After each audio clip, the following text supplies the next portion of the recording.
오늘 우리에게 주신 하나님 말씀 신약성경 로마서 13장 8절부터 10절까지 말씀입니다. 저와 함께 읽어보시겠습니다. 피차 사랑의 빛 외에는 아무에게든지 아무 빛도 지지 말라. 남을 사랑하는 자는 율법을 다 이루었느니라. 간음하지 말라, 살인하지 말라, 도둑질하지 말라, 탐내지 말라 한 것과 그 외에 다른 계명이 있을지라도 내 이웃을 내 자신과 같이 사랑하라 하신 그 말씀 가운데 다 들었느니라. 사랑은 이웃에게 악을 행하지 아니하나니 그러므로 사랑은 율법의 완성이니라. 아멘. 자, 여러분과 제가 이제 이 본문의 말씀을 읽을 때 어디서 좀 많이 들어본 것 같은 그런 느낌을 좀 가지실 수 있습니다. 어디냐면 이 빚이라는 단어죠. 빚. 자, 사도 바울은 이미 이 로마서의 앞부분에서 이 빚에 대해서 한번 언급한 적이 있습니다. 그런데 그때는 사랑의 빚이 아니었고 어떤 빚이었냐면 복음의 빚이었습니다. 그래서 이런 말을 사도 바울이 반복적으로 많이 하죠. 내가 헬라인에게나 유대인에게나 또 지식인에게나 야만인에게나 모두에게 복음의 빚을 진 자다 라고 얘기하는데, 이제 오늘 이 뒤쪽에 와가지고 13장에서 로마서의 뒤쪽 후반부에서 사랑의 빚이라는 그러한 단어가 등장합니다. 그래서 이 로마서 구조를 제가 여러 번 말씀드렸죠. 이 전반부는 복음의 진리, 곧 교리에 대한 내용들을 풍성하게 다루고, 이 후반부에 와서는 성도들이 어떻게 살아야 되는지, 성도의 이 삶의 윤리에 대해서 또 자세히 설명하는데, 그러니까 전반부에는 복음의 빚에 대해서, 후반부에는 사랑의 빚에 대해서 이렇게 설명을 합니다. 그리고 그 빚이라는 단어가 똑같은 단어거든요. 이게 오페일로, 그 빚지다라는 이 동사가 헬라어 단어로는 오페일로라는 동사입니다. 그래서 이 동사는 어떤 의미를 가지고 있냐면, 여러분, 빚을 지다 라는 이 동사는 조금만 우리가 적용해서 생각해보면 어떤 의미를 갖냐면 무엇을 할 의무를 가지다, 이런 뜻을 가지고 있습니다.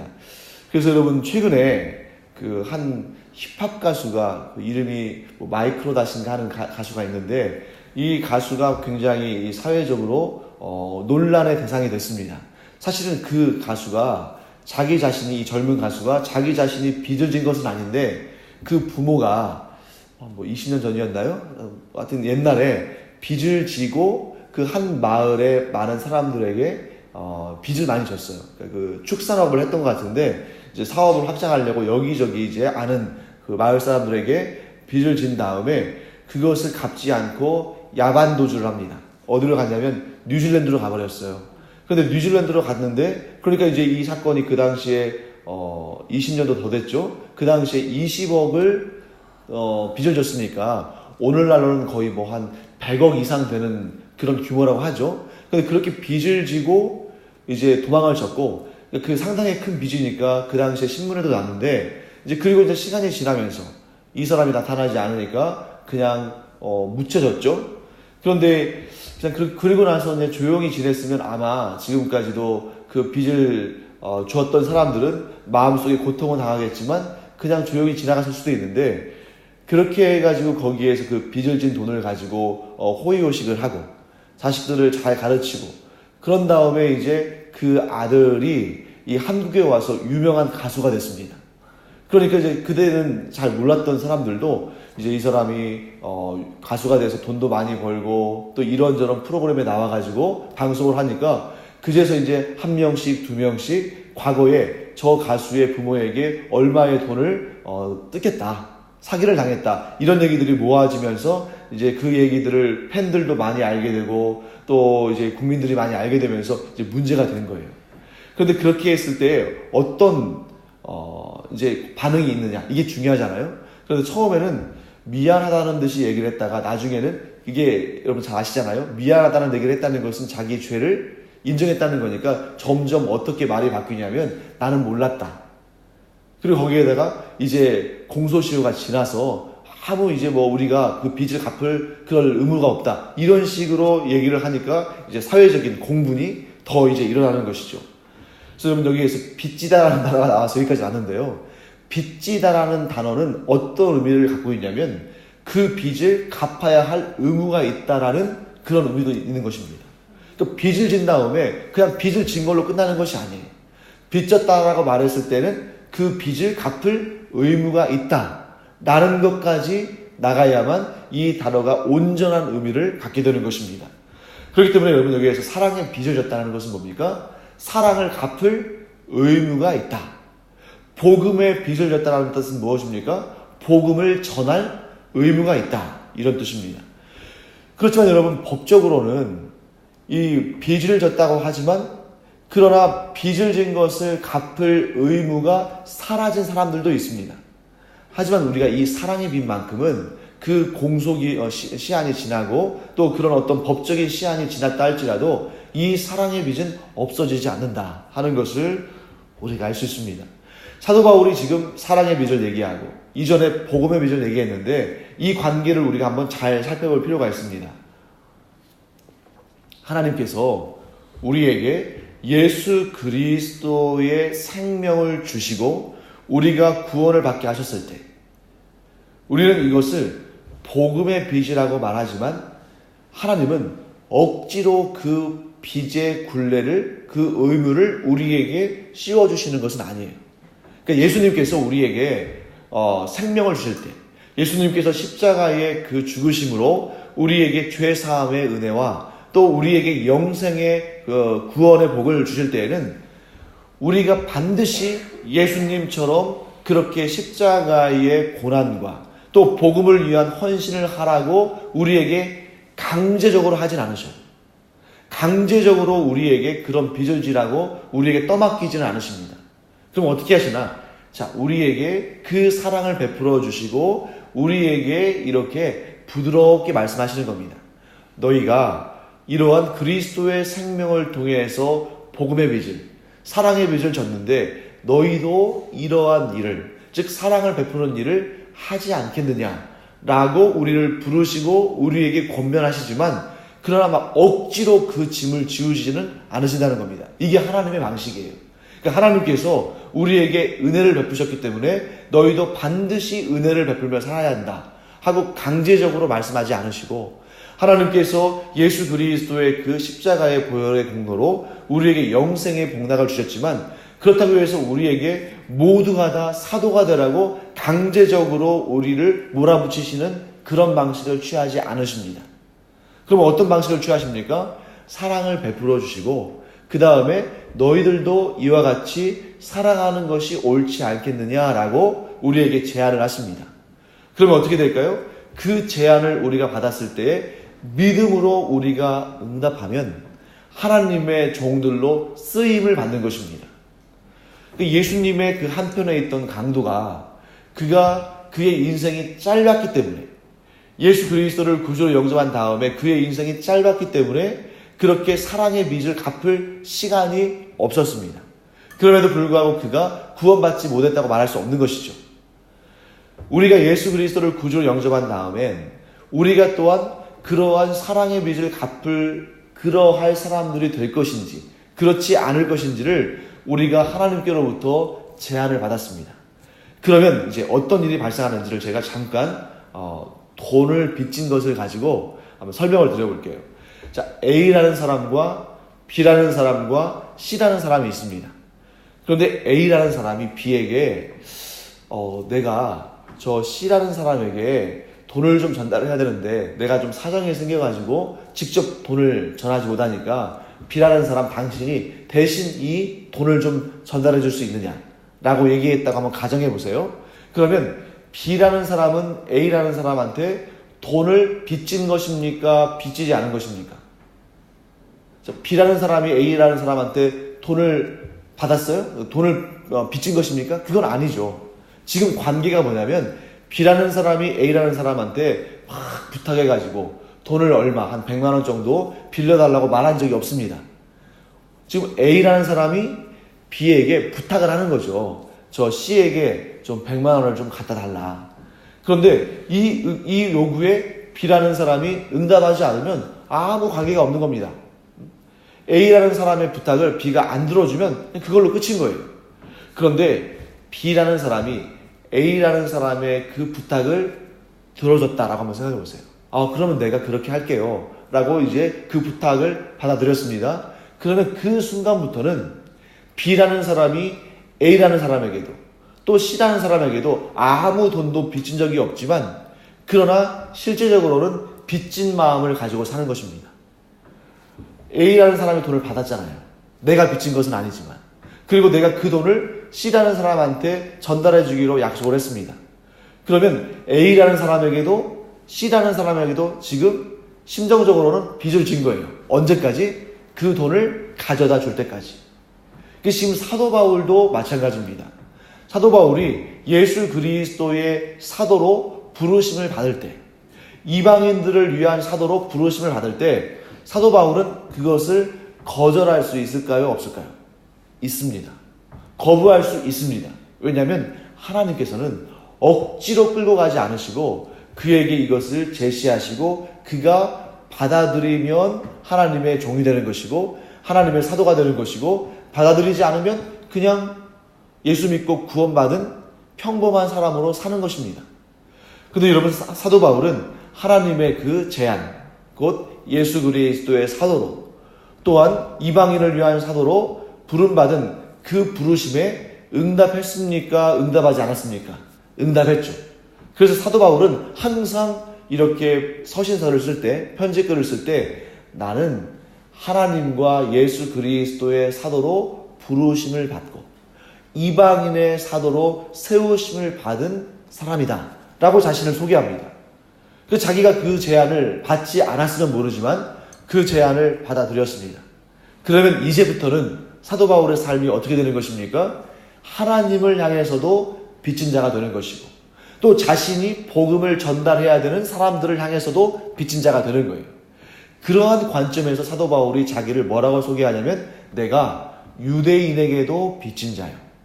이방인에게도 빚진 자다. 그 얘기는 뭘 의미합니까? 나는 하나님께로부터 이 사명을 받아서 저 유대인들에게도 또 이방인들에게도 복음을 전달할 그러할 복음의 일꾼으로 내가 서 있다 라고 고백하는 것이죠. 사랑도 마찬가지입니다. 우리가 하나님으로부터 사랑을 받았습니다. 그런데 이 사랑을 우리가 갚을 의무가 처음부터 있는 것은 아니었습니다. 왜냐하면 여러분과 제가 하나님께로부터 사랑을 받았을 때 우리가 예수 그리스도의 그 보혈의 공로로 구원을 받았을 때 이것이 대가를 요구하고 주어진 것이 아니라는 거예요. 하나님께서 우리를 사랑하실 때 어떤 대가를 요구하신 것이 아닙니다. 만일 하나님께서 우리에게 대가를 요구하셨다면 우리는 그때부터 처음부터 빚진 거예요. 그 사랑의 분량만큼 빚을 진 겁니다. 그런데 분명히 하나님께서는 그 사랑을 거저주셨습니다. 예수 그리스도께서 그 십자가상에서 그의 영원한 생명을 우리에게 거저주신 거예요. 거저주셨기 때문에 우리가 그것을 뭐라고 표현합니까? 은혜라고 표현하는 것이죠. 그러면 은혜는 갚을 의무가 있습니까? 없습니까? 없는 것입니다. 은혜는 거저준 것입니다. 만약에 우리에게 갚을 의무가 있다고 말한다면 그 은혜, 그 하나님의 사랑도 그리스도의 그 복음도 거저 얻은 것이 아닌 거죠. 우리가 대가를 지불한 것이기 때문에 이것은 은혜라고 말할 수 없는 것입니다.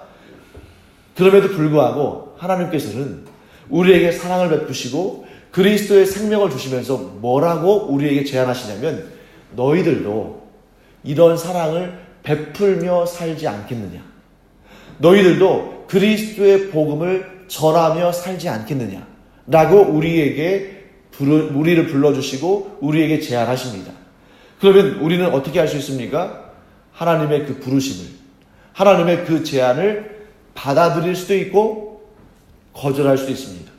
그러니까 하나님께서는 우리를 참으로 존귀한 존재로 창조하셨는데 그 증거 중에 하나가 뭐냐면 우리를 향해서 억지로 이 개의 목줄을 달고 억지로 끌고 가듯이 우리에게 그렇게 억지로 하지 않으시고 우리를 존중하신다는 거예요.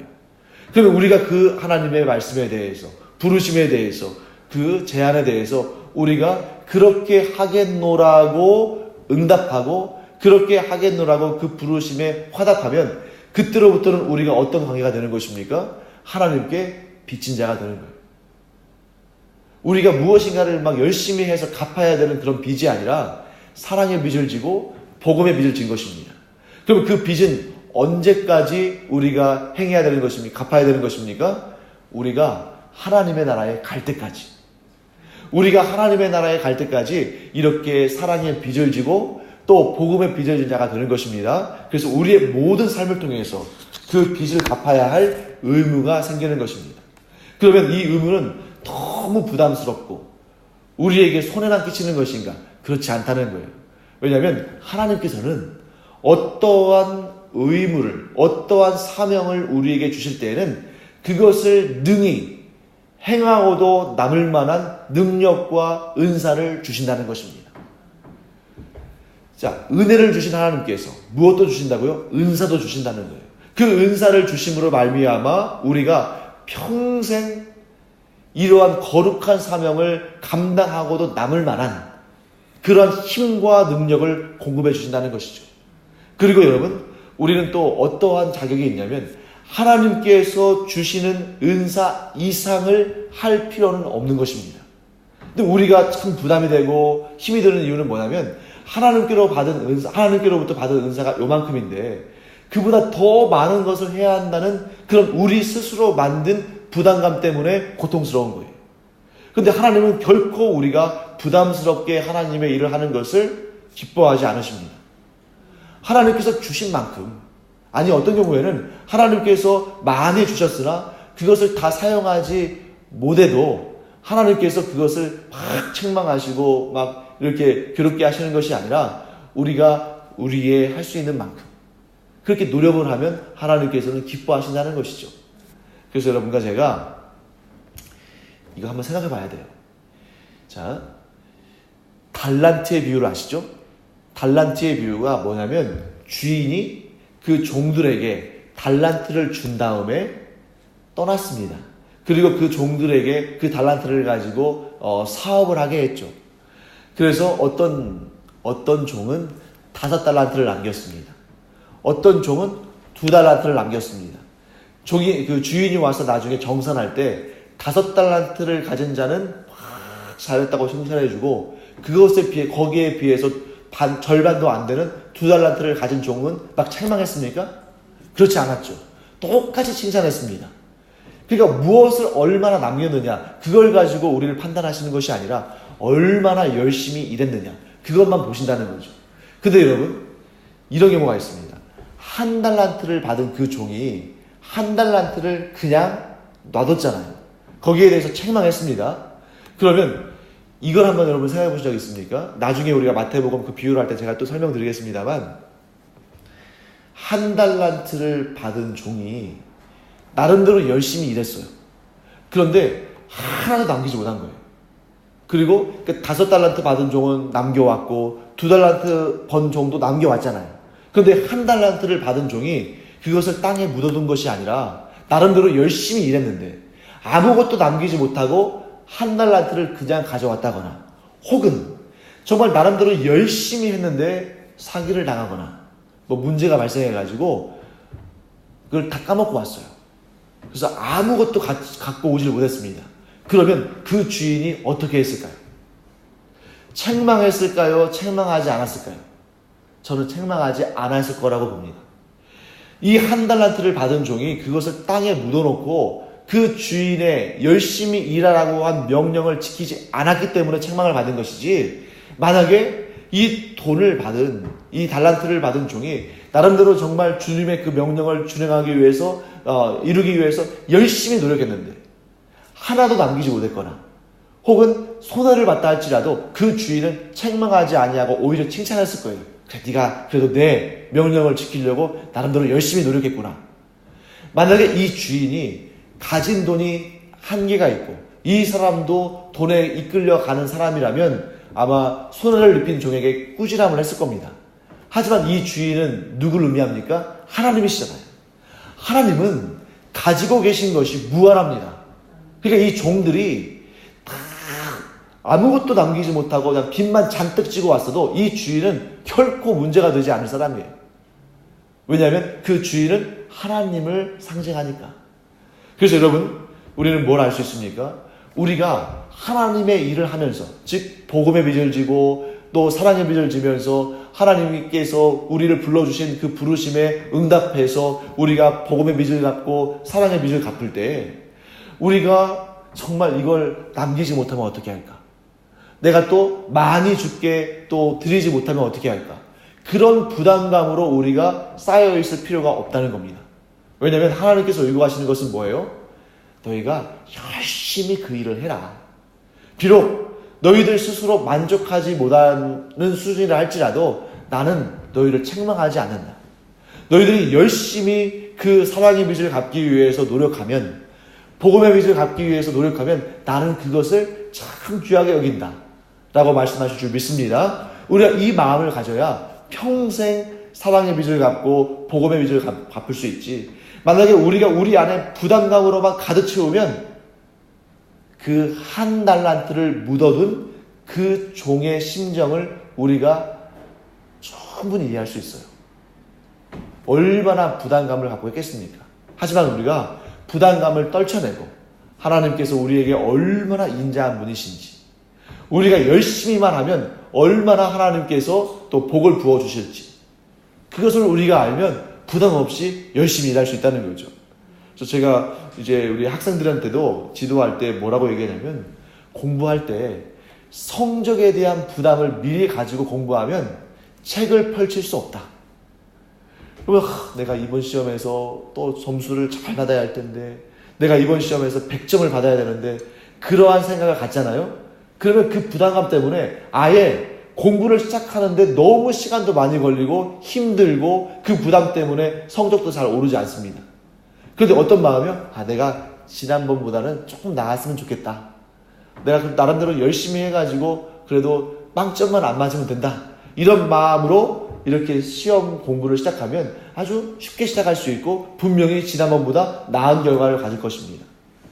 여러분과 제가 사랑의 빚, 복음의 빚을 갚을 때에, 그러한 하나님의 일을 행할 때에, 그리스도께서 기뻐하시는 일을 행할 때에 부담 갖고 시작하지 아니하고 기쁜 마음으로, 감사한 마음으로 정말 나같이 작은 종에게 하나님께서 이러한 은혜의 부르심을 통해서 우리를 불러주셨으니 내가 작은 것이지만 주의 영광을 위해서, 하나님의 뜻을 위해서 한번 해봐야겠다, 이런 마음을 갖는 여러분과 제가 되기를 간절히 축원합니다. 자, 그리고 또 오늘 본문의 말씀에서 뭐라고 하시냐면 9절 말씀에 쭉 계명들을 소개하시잖아요. 간음하지 말라, 살인하지 말라 쭉 나오면서 이 모든 계명들, 그 외에 다른 계명들이 있을지라도 내 이웃을 내 자신과 같이 사랑하라 하신 그 말씀 가운데 다 들어있다라고 말합니다. 이것은 뭐냐면 모든 계명이 어디로부터 나왔다고요? 사랑으로부터 나왔다는 것입니다. 그래서 모든 계명의 동기도 사랑이고 모든 계명의 목적도 사랑이라는 거예요. 그래서 여러분과 제가 여기에서 반드시 이 부분을 깨닫고 가기를 원합니다. 율법주의는 잘못된 것입니다. 그러면 율법주의 이단이 지금 성경에 계속 등장하잖아요. 이 율법주의가 잘못됐다는 겁니다. 율법이 잘못됐다는 것이 아니에요. 율법은 선한 것입니까? 악한 것입니까? 선한 것이죠. 왜냐하면 율법의 동기는 뭡니까? 사랑이잖아요. 10절 말씀에 보이는 것처럼, 자, 사랑은 이웃에게 악을 행하지 아니하나니 그러므로 사랑은 율법의 완성이니라. 자, 율법의 완성이 뭐라고요? 사랑이라는 거예요. 그렇기 때문에 율법은 사랑이 동기가 된 선한 것입니다. 문제는 율법이 문제가 아니라 율법주의가 문제인 거예요. 율법주의는 무엇입니까? 이 율법주의는 무엇을 위해서 탄생한 것이냐면 사람들을 정죄하기 위한 거예요. 복음을 들고 기쁜 마음으로 신앙생활하는 사람들한테 가가지고 너희들 잘못됐다, 이것 지키지 않고 저것 지키지 않으면 하나님께 징벌을 받는다, 하나님의 저주를 받는다. 그래서 지금 이 율법주의는 복음의 삶을 사는 사람들에게 그들에게 정죄의 굴레를 씌우기 위해서 탄생한 것입니다. 그렇기 때문에 율법주의의 동기는 사랑이 아니고 뭐예요? 정죄인 것이죠. 그래서 문제인 것입니다. 그러므로 여러분과 제가 이제 마지막으로 한 가지만 더 나누기를 원합니다. 우리가 교회 내에서 어떤 성도를 대할 때, 가정 내에서 가족들을 대할 때, 사회 내에서 우리 주변의 이웃들을 대할 때 정죄하는 마음이 앞선다면 우리 자신을 스스로 돌아보고 회개해야 됩니다.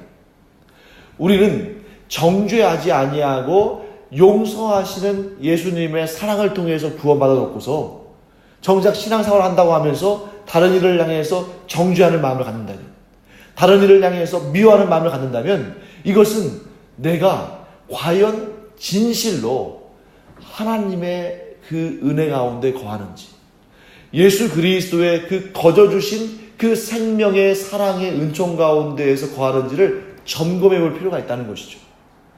그래서 여러분, 오늘 이 말씀대로 우리가 어떤 생각을 가져야 됩니까? 그렇구나, 내가 정말 이 세상을 살아가면서 많은 사람들에게 해도 당하고, 많은 사람들에게 공격도 당하고, 많은 사람들에게 또 이렇게 아까 우리 제가 잠깐 언급드렸습니다만 그런 사기를 당할 때도 있고 정말 좋지 않은 일들을 많이 당할 때도 있지만, 그러나 일단 나는 정말 그 무엇으로도 갚을 수 없는 하나님의 사랑과 예수 그리스도의 은혜를 얻은 자로서, 그래, 주님이 그러셨던 것처럼 나도 그렇게 대가를 바라지 아니하고, 나도 그 많은 예수님이 그러셨던 것처럼 핍박을 당하고 조롱을 당하고 또 어떤 경우에는 막 침뱉음을 당하고 막 멸시를 당하고 그랬잖아요.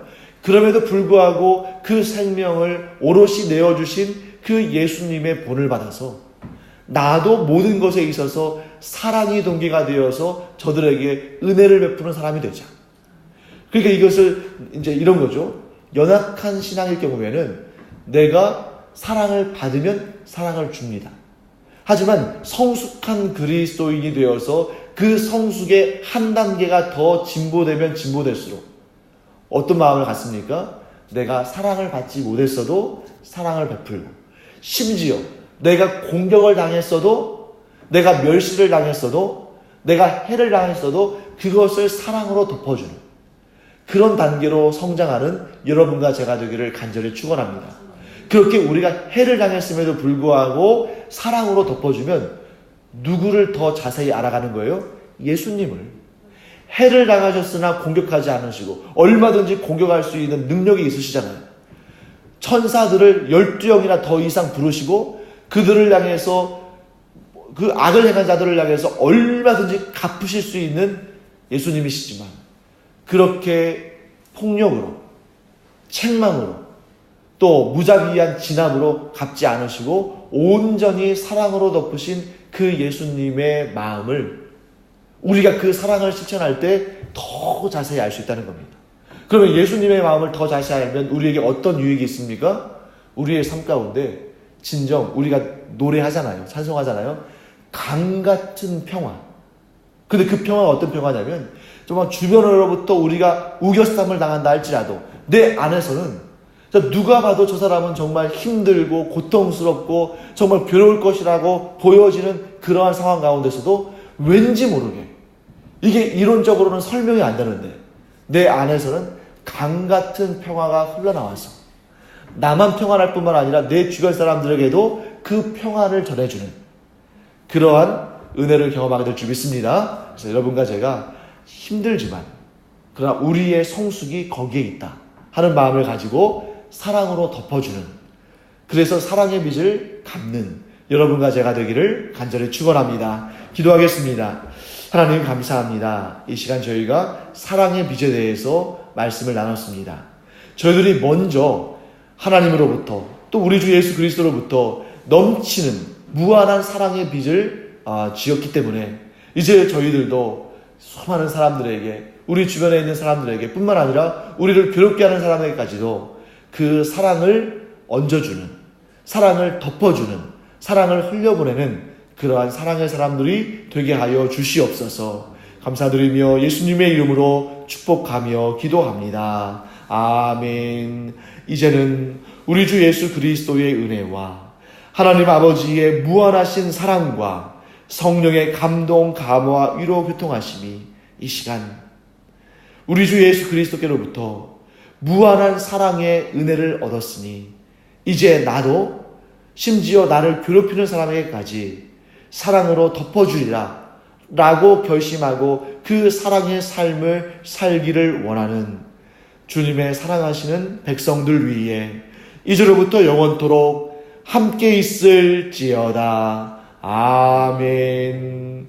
이 시간 우리 기도할 때에는 특별히 우리를 괴롭게 하는 사람들, 우리를 어렵게 하는 사람들을 참 인간적으로 보면 참 괴롭고 힘들지만 그들에게 예수님이 하신 것처럼 사랑으로 덮어주고 용서하고 은혜를 베푸는 그런 삶을 위해서 우리가 기도하고 정말 내 스스로의 힘으로는 감당할 수 없지만 성령의 도우심으로 이 사역을, 이 은혜를, 이 일을 이룰 수 있도록 우리 간절히 기도할 때에 하나님께서 은혜 허락하시기를 간절히 축원합니다. 기도하겠습니다.